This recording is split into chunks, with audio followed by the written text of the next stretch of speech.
మాదాపూర్, అమీన్పూర్, మల్లంపేటలో హైడ్రా కూల్చివేతలు కొనసాగుతున్నాయి.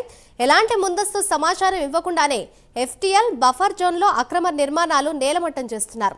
అమీన్పూర్లోని బఫర్ జోన్లో పాణ్యం మాజీ ఎమ్మెల్యే కాటసాని రామ్ భూపాల్ రెడ్డి కట్టిన అక్రమ కట్టడాలను నేలమట్టం చేశారు. ఆక్రమణదారులపై క్రిమినల్ కేసులు నమోదు చేస్తున్నట్లు హైడ్రా కమిషన్ రంగనాథ్ తెలిపారు.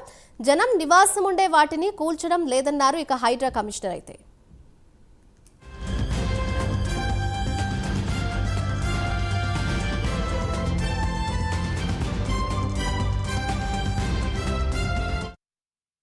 హైదరాబాద్ లో హైడ్రా కూల్చివేతలు అయితే కొనసాగుతున్నాయి. ఇదే అంశంపై మరింత సమాచారాన్ని మా ప్రతినిధి ప్రవీణ్ అందిస్తారు. ప్రవీణ్, చెప్పండి, ప్రస్తుతం అమీన్పూర్ లోని కొన్ని ప్రాంతాల్లో చూస్తే అక్రమ కట్టడాలను హైడ్రా అధికారులు అయితే కూల్చివేస్తున్నట్లుగా తెలుస్తోంది. దీనికి సంబంధించిన డీటెయిల్స్ ఏ విధంగా ఉన్నాయి?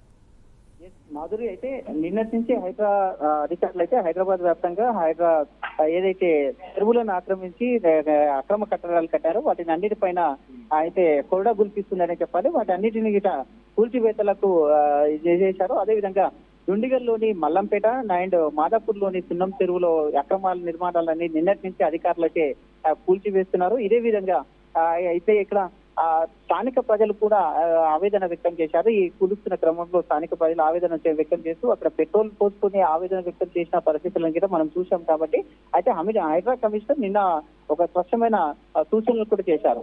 ఎవరైతే ఇప్పటికే ఎఫ్టీఎల్ కానీ బఫర్ జోన్ లో కానీ ఎవరైతే నిర్మాణాలు చేసుకుని ఇంతకు ముందు నిర్మాణాలు చేసుకుంటారో వాటిని కూల్చోబోమని, ఇక పైన ఏదైతే కొత్త నిర్మాణాలు కూడా చేస్తారో వాటిని మాత్రం ఖచ్చితంగా కూలుస్తామని అయితే తెలియజేయడం జరిగింది. అందుగురించి అయితే ఇప్పటి నుంచి ఎఫ్టీఎల్ కానీ బఫర్ జోన్ లో కానీ కొత్త నిర్మాణాలు మాత్రమే చేయదు అని చెప్పారు. ఇంకొకటి ఏంటంటే అక్కడ ఎఫ్టీఎల్ లెవెల్ ఉందా లేదంటే బఫర్ జోన్ ఉందా అనే విషయాన్ని కూడా ఖచ్చితంగా తెలుసుకోవాలని చెప్పారు. ఆ విధంగా తెలుసుకోవడానికి ఇది హెచ్ఎండిఏ వెబ్సైట్ లో సెర్చ్ చేయాలని చెప్పారు. హెచ్ఎండిఏ వెబ్సైట్ లో సెర్చ్ చేసిన తర్వాత ఇది బఫర్ జోన్ కు వస్తుందా లేకపోతే ఎఫ్టీఎల్ లెవెల్ ఉందా చూసి కొనాలని చెప్పేసి గిట కొంతమందికి సూచనలు చేశారు. కాబట్టి ఇప్పటి నుండి కొంత ఎవరైతే పాత నిర్మాణాలు కట్టుకున్న వారికి కొంత ఊరట లభించిందనే చెప్పాలి.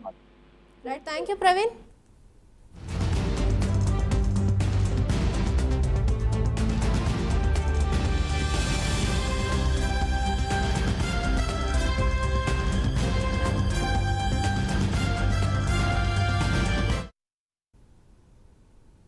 హైదరాబాద్ సిపిగా సివి ఆనంద్